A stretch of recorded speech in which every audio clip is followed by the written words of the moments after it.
How's it going, everybody, and welcome back to Leg Slapper for all things professional wrestling. And today, we're talking about NXT. In particular, it's the NXT review.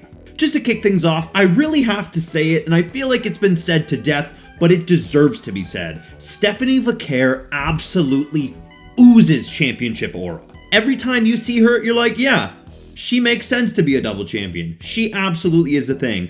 I think as long as WWE plays their cards right, Stephanie Vaquer will absolutely be the future of the women's division when she finally moves to the main roster. I mean, what a surprise, right? Pretty sure pretty much everybody feels that way about Stephanie Vaquer right now. Our first match of the night was a Women's United States Championship match between Chelsea Green and Sol Ruca. Chelsea came out with her own little secret service, while Sol Ruca also was accompanied by Zarya. And I have to say that, much like Stephanie Vaquer, I actually think Chelsea Green carries herself like a women's world champion. And I really hope that once they're done with her in the United States Championship picture, I really hope she ends up getting moved up to a world championship program, because my God, Chelsea Green is so good. She's too good to just be there to elevate mid-card titles. I really want to see her have a world championship run in WWE, and I really want to see what they can do if they kind of take off the training wheels that she's been working with over the last little while.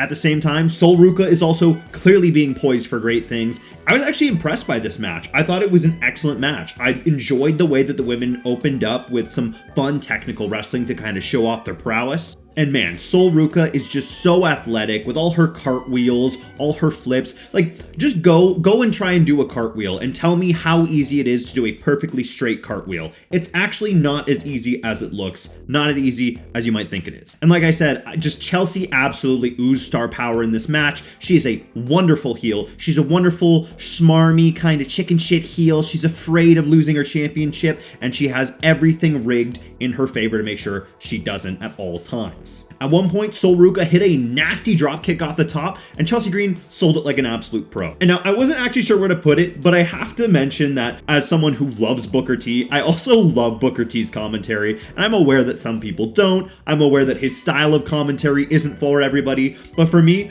Booker T really adds a lot to a lot of moments. I think he's actually excellent on commentary, and I think he's doing a great job down in NXT. Sol Ruca was out there doing crazy moves. Her wicked cartwheel DDT, if she can perfect that, oh my God, that's going to be one of the most eye-catching moves in all of WWE, making Sol Ruca have two of the most eye-catching moves in all of the WWE, and she's not even on the main roster yet. Of course, there were shenanigans in this match. We had Chelsea Green's friends getting involved, and we had Zarya getting involved, and unfortunately, the numbers game was just too much in this instance for Sol Ruca, leaving Chelsea Green with enough time and space to be able to hit the unprettier for the win. So unsurprisingly, great match, ladies. After that match, we had a backstage segment between Trick Williams and Javon Evans, and I gotta say, for as much as you can criticize Trick Williams from time to time in the ring, what you really can't criticize the guy on is his presentation and his mic skills. Well, yeah, he may be doing some surface level things. Trick Williams is doing everything right. The guy looks like $1 million. The guy carries himself like he's a big deal. And when you put him next to Javon Evans in that backstage segment, it really showed the gap between both performers. And don't worry, the same is actually true for Lexis King as well, who shows up at the end of the segment to kind of prod at Javon Evans and earn a punch in the face for his effort. Up next, the D'Angelo family was out for a segment, and Channing Stacks Lorenzo tells the Don that he wants him to hang out in the back while they have their match later on tonight. And I gotta say, unfortunately, I really just don't love the presentation that we're getting from the D'Angelo family, though this is a criticism I've had of them pretty much since they debuted. Up next, Stephanie Vaquer is out to cut a promo. Oh my God, she's already improving. She comes out, she says she could have gone anywhere, but she picked NXT to be a part of the best women's roster in wrestling. Is that true? Maybe, maybe not. You could argue it is. They do have some absolute heavy hitters, but if you honestly ask me, I think a lot of the weight of how good the NXT women's roster is carried by their top stars. And when you get to the mid-card and lower, the quality of the women's division on NXT does seem to drop quite a bit, at least in terms of star power. Of course, Jordynne Grace comes out to tease that she is interested in challenging Stephanie Vaquer,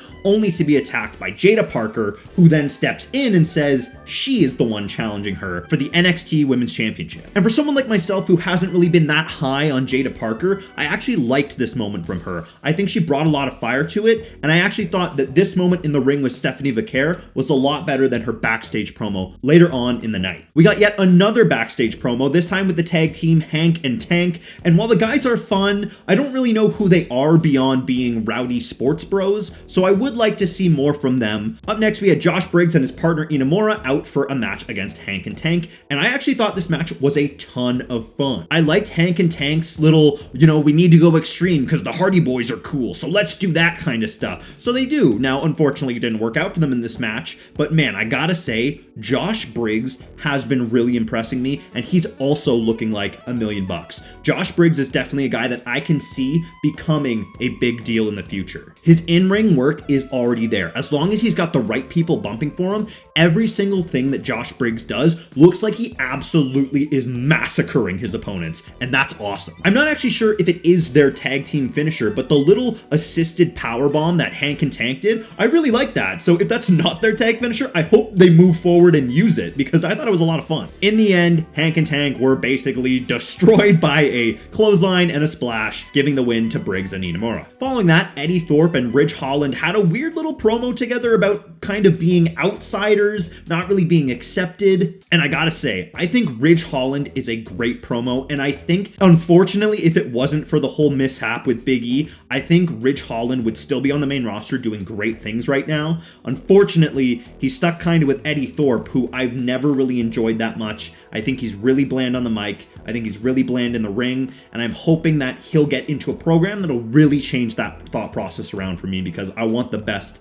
out of every single person on the roster, whether it's developmental or not. It seems like the two might actually end up being a tag team following all this Trick Williams nonsense for Eddie Thorpe, but who knows. Up next, the D'Angelo family is out, and they are not at all interesting to me. Unfortunately, they were up against the equally as uninteresting group, The Culling, led by Shawn Spears. Everybody came out of the gate like they had just chugged a Red Bull, and it really felt like they needed to just take a sec and slow down and let the crowds kind of, oh, there's a move, let me react. Oh, there's another move, instead of, oh my god, there's 1,000 things happening. Who's actually tagged into the match? Which at one point, even the announcers were like, wait, are the women in the match? No, I don't think they are. So let's just slow down a little bit sometimes. I thought there was actually really good dive spots from everybody in this match, and it really sucks if you're Brooks Jensen and you had to take that dive to the outside without anybody to really catch you. Sucks that he got the short end of the stick, but I mean, I guess at least he got to do a dive. Unfortunately for the D'Angelo family, in the middle of the match, the Dawn is actually attacked and powerbombed by the new Temu Shield. Unfortunately, this distraction is what actually leads to the Culling being able to get the victory over the D'Angelo family here. Is Lorenzo maybe part of this new faction? Who knows? After this, we found out that Stephanie Vaquer will not only be taking on Jada Parker next week, but she'll also be taking on Fallon Henley in a separate title defense, leaving her with 2 title defenses in a single day. And that'll be a fun little test for Stephanie Vaquer. Up next, we had a quick little women's match between Petrovic and JC Jane. I wasn't super impressed by either of them, and in fact, I have a couple issues with both women. I think Petrovic is fine. The sword thing's a little weird, but they should probably separate her from Ashante the Adonis. I don't know what's going on there with that storyline. Ashante tried to help her cheat to win in this match, and she said no, but it's not gonna lead to a match, so I don't really care that much. And then moving over to JC Jane, my only problem with her is that she looks so similar to Rhea Ripley in terms of her packaging that clearly there's no room for her on the main roster as of right now. So either she needs to change her gimmick when she gets to the main roster or at some point on NXT, because I feel like if we have 2 very similarly dressed, very similarly looking women running around, what does that mean? Rhea Ripley's going to be relegated to a tag team later on, or JC Jane isn't going to be able to do anything because she's too similar looking to Rhea Ripley, who's already at the top of the company. Like I said, Ashante tried to get Petrovic to cheat. She said no. JC Jane was able to capitalize and picked up the win here. Could you completely miss this match and it really wouldn't matter? Unfortunately, yes. Backstage, we got another fun little segment from Hank and Tank, who are clearly 2 guys that bring a lot of good energy, whether they're in the ring or doing a backstage promo, but for some reason Wesley and his buddies show up and just kind of roast them, and that's the end of the segment. Following that, Ricky Saints came out for his match with Ridge Holland. And honestly, you got exactly what you'd expect from this match. It was a good match, and it gave Ricky Saints something to do moving forward. Ridge Holland looks like a big beefy guy who will beat you up, and Ricky Saints looks like a persevering guy who's going to be moving forward and chasing a title sooner rather than later. The fact that Ridge Holland was able to do a full flip off of an Enziguri, bravo to both guys. It looked like $1 million, and of course, Ricky Saints managed to pick up the win moving forward, and actually was accosted by the Culling later just to be like, hey, you should come and join us. To which Ricky Saints did his own thing of, I'm kind of my own guy. Next, we're on to our main event of the evening, which is an NXT Underground match between Trick Williams and Eddie Thorpe. I know people have a lot of different opinions on NXT Underground matches, and I'm someone that really doesn't love them. And it was basically exactly what I thought it would be. Two guys slapping around until one goes through a table, one hits a finish, and then the match is over, which is basically exactly what happened in this match. Now, it should be said that Trick Williams landed a nasty trick shot on Eddie Thorpe, and he's getting great at landing those in significant looking ways to pick up the win. While Trick Williams seemed ready to stake his claim back in the world title picture, Obafemi came out and the two had a bit of a stare down, a bit of a confrontation. Even Javon Evans got involved, but unfortunately, Timu Shield is around, who are now going by the name of Dark State. And apparently just their presence can cause sheer chaos to erupt at any moment. So they just kind of stood in the crowd while everybody that was out for the NXT Underground match scrambled and fought. It was a weird close to the show, and we still don't really know what Dark State is doing. So right now, instead of like a Shield type group that they're clearly being aligned to look like, they really are coming across more like the Core, which is not what you want. But that's it. That's the close of NXT. So let me know what you thought of NXT, what you think of all the people, what you thought of the matches. I'd love to hear from you down below. Which match was your favorite? Which match was your least favorite? And now, much like the Raw review, here on the NXT review, we are going to do my Fave 5 as well to pay honors to Booker T. And for today, my Fave 5 of NXT are: at number 5, we have Trick Williams. Like I said, the guy looks like $1 million. Every time he's on screen, I think that what he's doing is important, and that's even when he's up against someone that is a bit less important, like Eddie Thorpe. If you ask me, Trick Williams is definitely going to be a big deal on the main roster when he finally gets there, but for now, he's number 5 on the Fave 5. Number 4 is actually Luca of the D'Angelo family, and I know that sounds weird, especially with all the criticism that I had of the D'Angelo family, but watching Luca in the match against the Culling, he did a fantastic job. And to me, he really seems like the guy in the D'Angelo family that actually has the most upside moving forward. I just kind of wish he had a different gimmick to work with. At number 3, we have Sol Ruca for her awesome performance against Chelsea Green in the United States Women's Championship match. It was fun, it was dynamic, she showed off her athleticism, and oh my god, Sol Ruca is clearly going to be a big deal. Number 2, I actually have Stephanie Vaquer. And while she didn't actually actively compete on NXT this week, she did give a good promo, and I'm really pumped to see next week as she has 2 title defenses in a single week. And finally, at number 1, I actually put Chelsea Green, who was able to walk away successfully with her United States Women's Championship this week in what was a fun match with a great performance from a great performer. If you want to see me review Friday Night SmackDown and find out who my Fave 5 are for that, check back on Saturday. And if you want to see the weekly roundup of wrestling, Raw, NXT, and SmackDown all in one, and my Fave 5 of all performers of the week across all of WWE, tune in on Sunday. I'll see you then for more wrestling.